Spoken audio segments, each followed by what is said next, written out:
آیت 27 اور سورہ بقرہ۔ اعوذ باللہ من الشیطان الرجیم، بسم اللہ الرحمن الرحیم۔ الذین ینقضون عہد اللہ من بعد میثاقہ ویقطعون ما امر اللہ بہ ان یوصل ویفسدون فی الارض اولئک هم الخاسرون۔ کیف تکفرون باللہ وکنتم امواتا فاحیاکم ثم یمیتکم ثم یحییکم ثم الیہ ترجعون۔ هو الذی خلق لکم ما فی الارض جميعا ثم استوى الی السماء فسواہن 7 سماوات وهو بكل شيء علیم۔ وہ لوگ جو اللہ کے عہد کو توڑتے ہیں اس کو مضبوط باندھنے کے بعد، تو عہد کو مضبوط تو باندھا تھا جب اللہ تعالیٰ نے آدم علیہ السلام کو پیدا کیا، تو آگے سورہ آل عمران میں سورہ اعراف میں ہے کہ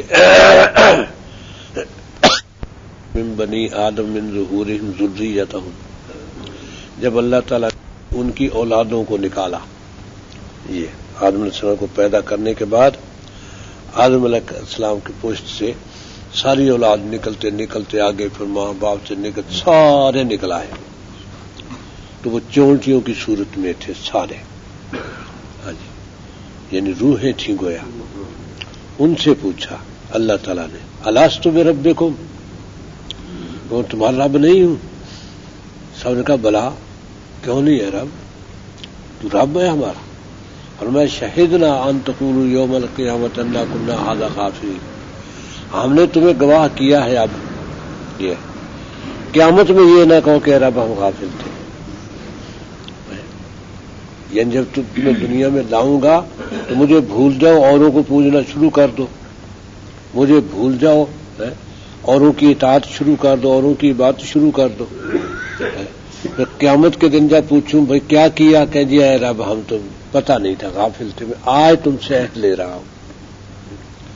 یا تم یہ عذر کرو تو قولوا اشرک آباؤنا وکنا ذریۃ من بعدہم، یہ عذر لاؤ کہ رب باپ دادا سے شرک چلا آتا تھا، وہی ہم کرتے چلے گئے، ہمیں کیا پتا تھا کہ یہ آگے پکڑ ہو جائے گی، تو آج تم سے عہد لے رہا ہوں کہ میں تمہارا رب ہوں۔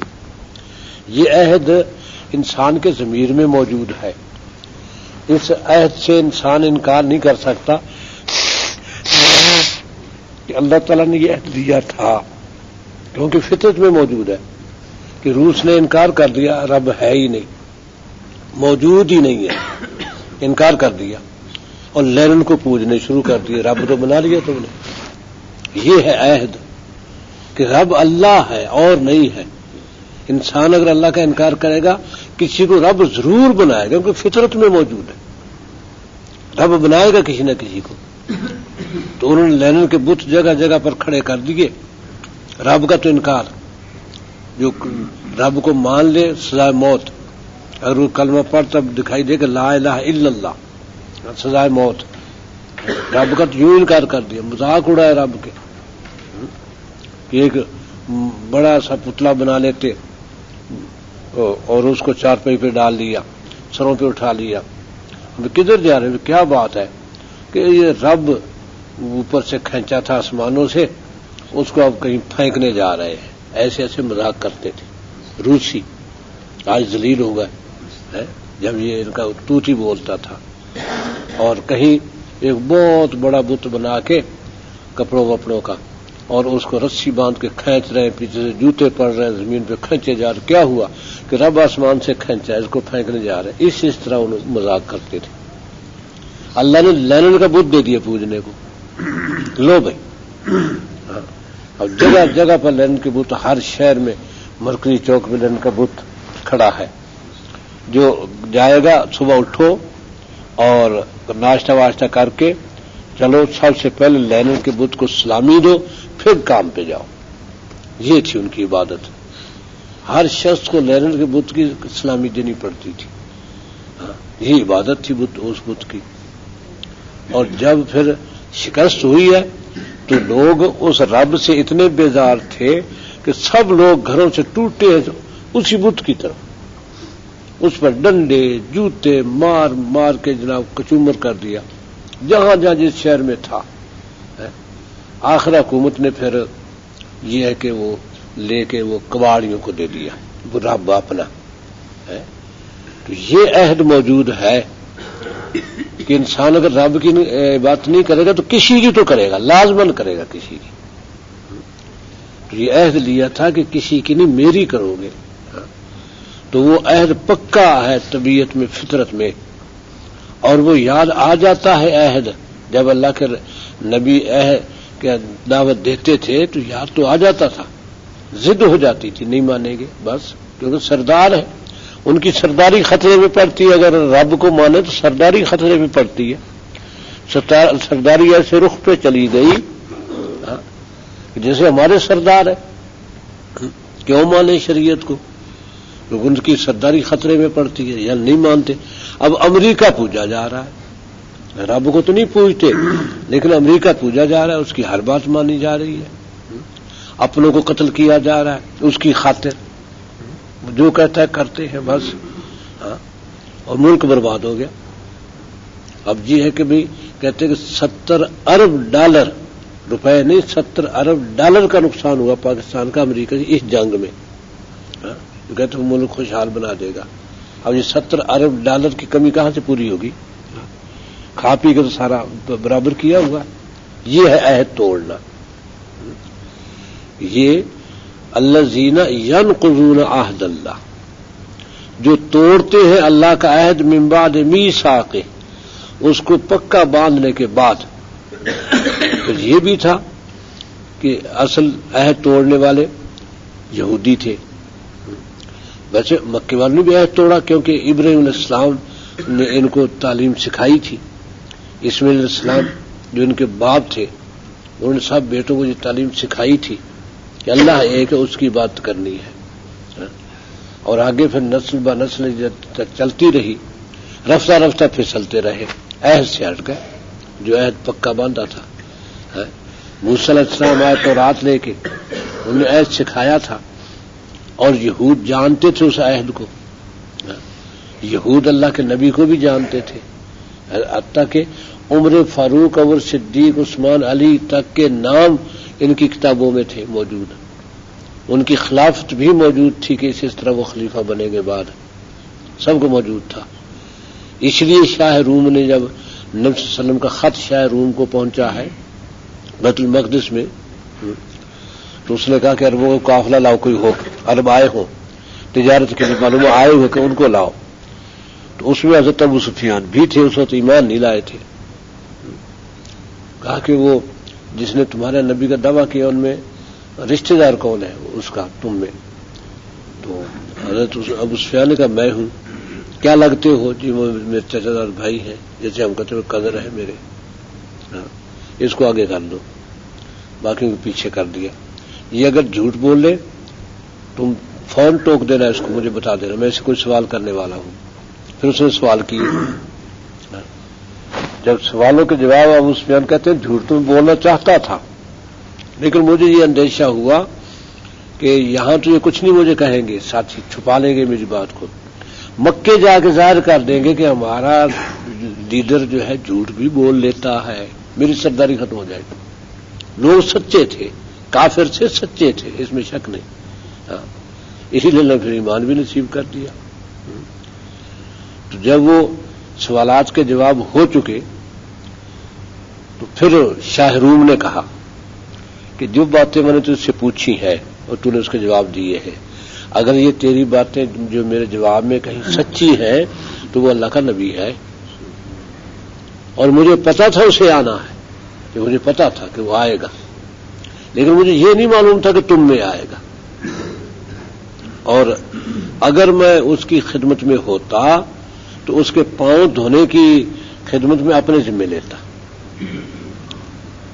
اور اگر میں وہ تکلیف اٹھا کے بھی اس کے پاس پہنچ سکوں تو میرا جی چاہتا ہے کہ اس کے پاس پہنچوں.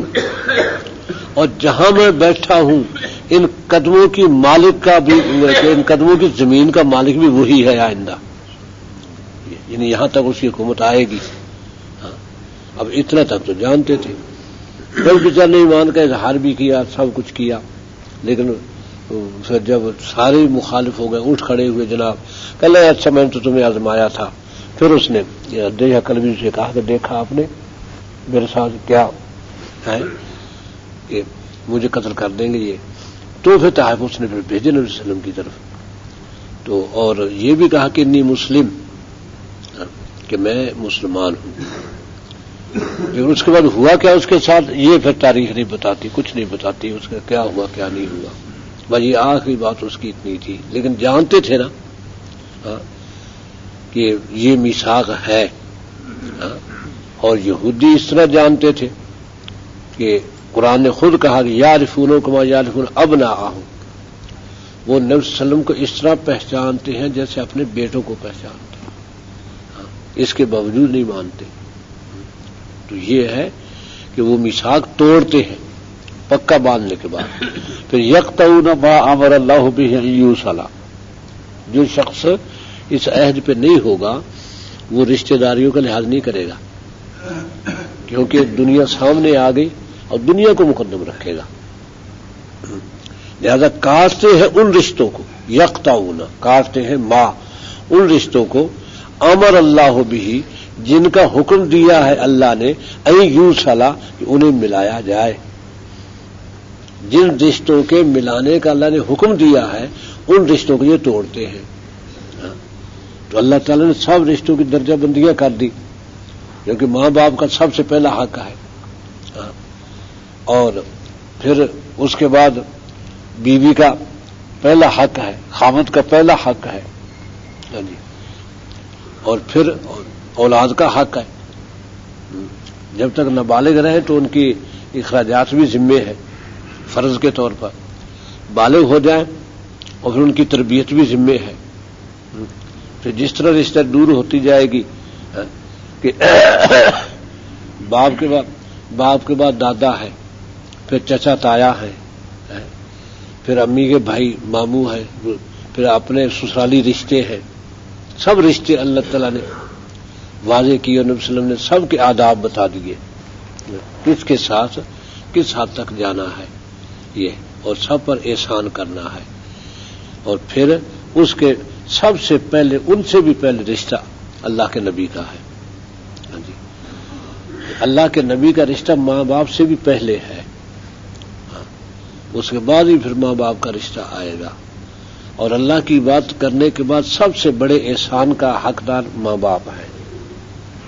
ماں باپ کے ساتھ احسان کیا جائے گا. تو یہ رشتے ہیں. اللہ کے ساتھ رشتہ بندے ہونے کا ہے ہمارا، کہ ہم اس کے بندے ہیں، اس نے پیدا کیا ہے، اس کی عبادت ہم پر لازم ہے، اس کو راضی کرنا ہم پر فرض ہے. جیسے بھی کرے راضی کرے، ناراض نہ ہونے دے. وہ ناراض کس سے ہوتا ہے؟ جب اس کی نافرمانی ہو، اس کی نافرمانی نہ کرے. اور خوش کس کب ہوتا ہے؟ جب اس کے نبی کو خوش کیا جائے، اسے نبی کی اطاعت کی جائے، نبی سے محبت رکھی جائے، وہ خوش ہوتا ہے. خود کہا ان کو تم تحبون اللہ فاتبعونی، یہ بھی کو نئے نبی ان کو کہہ دے کہ اگر تم اللہ سے محبت رکھتے ہو تو میری اتباع کرو، اللہ تم سے محبت کرے گا. اللہ کی محبت آئے گی نبی صلی اللہ علیہ وسلم کی اتباع سے، کیونکہ اللہ سے رشتہ پہلا ہے بندے کا. اور وہ رشتہ کیا ہے؟ بندہ ہونے کا اور اس کے رب ہونے کا. یہ رشتہ ہے، وہ ہمارا رب ہے، ہم اس کے بندے ہیں. اس نے پیدا کیا، اس کی نعمتیں کھاتے ہیں، اس کا شکر بجا لانا ہمارے ذمے ہے. یہ رشتہ ملے گا تو جنت ملے گی، اور یہ رشتہ ملے گا اللہ کے نبی کی اتباع اور اطاعت سے، اللہ کے نبی کی محبت سے. یہ رشتہ ملے گا. جتنی اللہ کے نبی سے محبت زیادہ ہوگی، اللہ کی محبت بڑھتی چلی جائے گی. اللہ کے نبی سے محبت بڑھاؤ. تو یہ رشتے ہیں. اس کے بعد پھر خونی رشتے آتے ہیں. خونی رشتوں کے بعد پھر ہمسائیگی کے رشتے آتے ہیں. ہمسائیگی کے رشتے، ہمسایہ، اس کا حق اتنا زیادہ ہے. الحمدللہ نبی صلی اللہ علیہ وسلم نے فرمایا کہ جبریل میرے ہمسایہ کے بارے میں سمجھانے لگے مجھے. ہمسائے کے حقوق بتاتے رہے. میں سمجھا اب جبریل یہ کہیں گے کہ آپ کا وارث بھی ہوگا، اتنے حقوق بتائے. بس یہ تو نہیں کہا کہ وارث ہوگا، لیکن میں یہ سمجھ رہا تھا کہ اب جبریل کہے گا کہ آپ کا وارث بھی ہوگا، اتنے حق ہمسائے کے بتائے. اس لیے ہمسائے کے ساتھ بھی احسان کرنا ہے. اور فرمایا کہ من کان یؤمن باللہ والیوم الآخر فلیکرم ضیفہ، جو اللہ اور آخرت میں ایمان رکھتا ہے وہ اپنے مہمان کا اکرام کرے. جو مہمان گھر میں ہے اس کا اکرام کرنا ہے. ضروری نہیں کہ وہ رشتہ داری ہو، کیونکہ رشتہ دار کے دو حق ہو جائیں گے، ایک مہمان کا ایک رشتہ داری کا. اور جو اجنبی ہے مہمان بن کے آیا آپ کے ہاں، اس کا ایک حق ہے مہمان ہونے کا، اس کا اکرام کرنا ہے. وہ سمجھے کہ میری بڑی عزت کی ہے، میری بڑی آؤ بھگت ہوئی ہے. اور من کان یؤمن باللہ والیوم الآخر فلیحسن الی جارہ، اور جو اللہ اور آخرت پر ایمان رکھتا ہے وہ ہمسائے سے احسان کرے. ہمسائے پر انصاف نہیں، انصاف نیچے رہ جاتا ہے. دین اصل احسان ہے، انصاف تو نچلی سیدھی ہے. یہ جس کو آپ نے عام سنا ہوگا یہ کہ اسلام مکمل ضابطہ حیات ہے، یہ جھوٹ ہے، غلط ہے. یوں نہیں ہے، یہ اسلام کی توہین کر دی. یوں کہو کہ مکمل ضابطہ حیات اسلام میں ہے. اسلام تو بہت اونچی چیز ہے، جب بہت ضابطہ حیات کدھر جائے گا؟ تو مکمل ضابطہ حیات اسلام میں ہے. ہاں جی، کیونکہ اسلام وہاں ضابطے، جب اسلام زیادہ ترقی کرتے ہیں انسان میں تو ضابطے زیادہ پیچھے رہ جاتے ہیں، تو بہت آگے جاتا ہے. اس لیے میں نے مثالیں پہلے بھی دی ہوں گی کہ ایک چور چوری کرنے آتا ہے، اس مکان پہ چڑھ گیا اور اس نے سامان جمع کر لیا. دوسری بندل سے جا کے 2 گٹھڑیاں بن گئی. اب سوچ رہا ہے کہ 2 میں کیسے اٹھاؤں. اتنے میں ایک شخص آ رہا ہے، ہاتھ میں اس کے چراغ ہے، دیا ہے. تو وہ آ رہا ہے تو وہی جگہ بھاگنے کی ہے، نکلنے کی. انہیں کو میں مارا گیا. یہ تو گھر والا آ گیا. انہوں نے آ کے کہا کہ کیا خدمت کروں آپ کی، بتائیں، میں بھی آپ کے ساتھ مل کے. اس نے کہا یہ میرا بھائی ہے. انہوں نے کہا کہ دیکھ سامان میں نے باندھ لیا، اس لیے میں آدھا تو تجھے دے نہیں سکتا، البتہ میرے ساتھ کام کر لے، پہنچوا دے تو میں پھر اپنی مرضی سے جتنا چاہوں گا دے دوں گا. چل ٹھیک ہے. ہاں، اٹھا لیا اس کے ساتھ. جب اس کے گھر پہ پہنچے، گھڑی رکھ دی. اس نے اب بتا تجھے کتنا حصہ دے دوں. اس نے حصے کا کیا کرنا تھا، تو میرا مہمان تھا، تو ایسے وقت میں آیا کہ میرے پاس کچھ اس وقت نہیں تھا. جب تو نے یہ سامان دے دیا، میں نے کہا چلو میرے مہمان کو یہی پسند آ گیا، مہمانی تو ہو گئی. تو وہ چلے گئے. اوہ، یہ گھر والا تھا. اب بتائیں یہ کس ضابطے میں لائیں گے آپ اس کو؟ کون سا ضابطہ یہاں لاگو ہوگا؟ صبح واپس وہ پہنچا، پوچھا یہ مکان کس کا؟ جنید بغدادی کا ہے. وہ خدمت میں حاضر ہوا کہ حضرت توبہ کرتا ہوں آج سے چوری سے، یہ جو ہو چکا بس ہو چکا. اب اس کو کس ضابطے میں لائیں گے؟ اور کسی نے کہا امام حنیفہ سے کہ ایک شخص تو بڑی گالیاں دیتا ہے اور بہت کی برا کہتا ہے، بڑا بدنام کر رہا ہے آپ کو. تو ضابطہ تو یہ تھا کہ آپ اس کا پولیس میں یا عدالت میں دعویٰ دائر کرتے کہ مجھ پر الزامات ہیں جھوٹے، کیوں لگا رہا ہے. یہ تو ضابطہ تھا. انہیں اس کو تحفے تحائف بھیج دیے. اب یہ کس ضابطے میں آئے گا؟ تحفے تحائف آ گئے. وہ روزانہ کوئی نہ کوئی تحفہ ابو حنیفہ کی طرف سے آ جائے. وہ بہت خوش ہوا، بہت.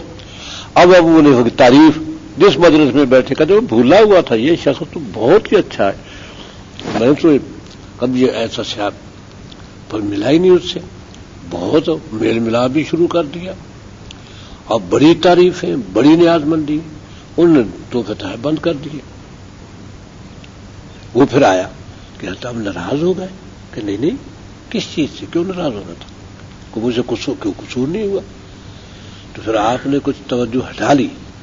کہ توجہ نہیں ہٹائی، اصل میں نے تجھ پر احسان نہیں کیا، تو مجھ پر احسان کر رہا تھا تو میں سمجھا میں بدلہ کیا دوں؟